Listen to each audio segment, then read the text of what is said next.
Mayflom here, and today I've got a first look at these Prima Marketing watercolor pencils. Now, I've kind of written off watercolor pencils in the past because I have a lot of trouble with them, or they're more difficult, they don't work so well for what I use, or they're very, very expensive. In fact, I had a very expensive set that didn't work well at all. These are $12.99 approximately, MSRP per set. There's a bunch of different sets. I happen to have the basics one, and I'm liking all the nice colors in here. And then the one that I just got that I'm really excited about is this one, which is the hair and skin tone set. And to me, this is very exciting because you wouldn't think it, but it's hard to get a lot of interesting hair and skin tone anything, whether it's pencils, markers, whatever. And so I'm very excited about these. I'm also really happy with the quality of these pencils is right up there with the very I can't tell a difference if it was this one or an extremely expensive pencil when I'm working and blending.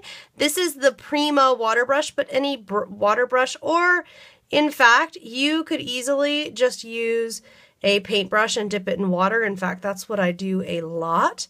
And I'm really liking how you can see her face is just starting to take form. These are very easy to use. Now, this image here, this is stamped on a piece of watercolor paper.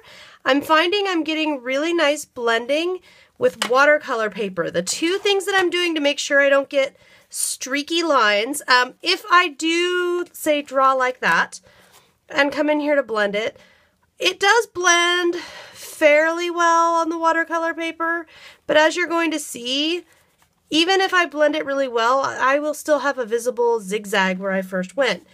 If I were to very lightly with the edge of my pencil just barely color on and then come in here, I would get a more full blend. I don't want to do anything. That's essentially the rule here. I don't want to do anything that's going to make a harsh line. I don't want to press hard and make a hard line unless I'm okay with that line staying around, because no matter how much I blend out, that line is always going to be there. Okay, so that's just kind of the rule of thumb for using it.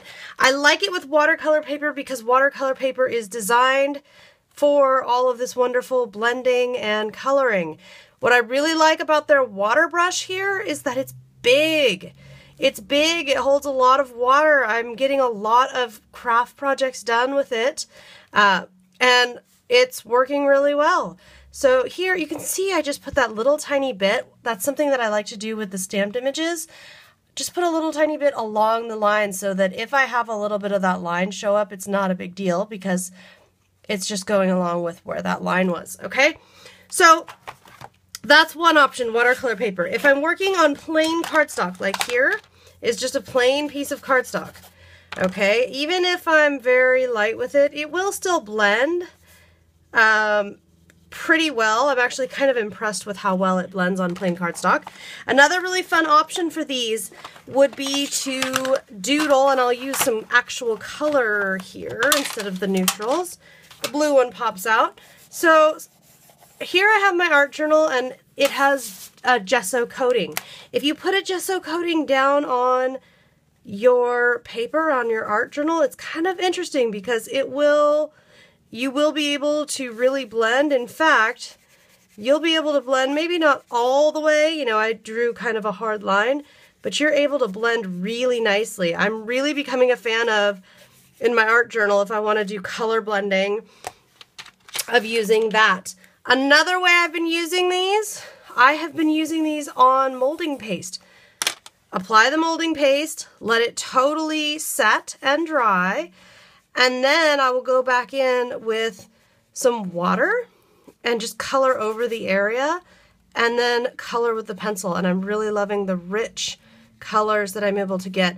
I'm really loving that these pencils, they're really nice colors. They're blending really beautifully, and bottom line here, guys, the price point is really good for these, and the color combinations are really interesting. I'm definitely a fan, and you'll definitely be seeing some upcoming projects from me with these pencils. But for now, that was a first look, a quick look video at the Prima watercolor pencils. Again, the basics, and very exciting, the hair and skin tones. If you have any questions, please feel free to leave them below and I will get back to you.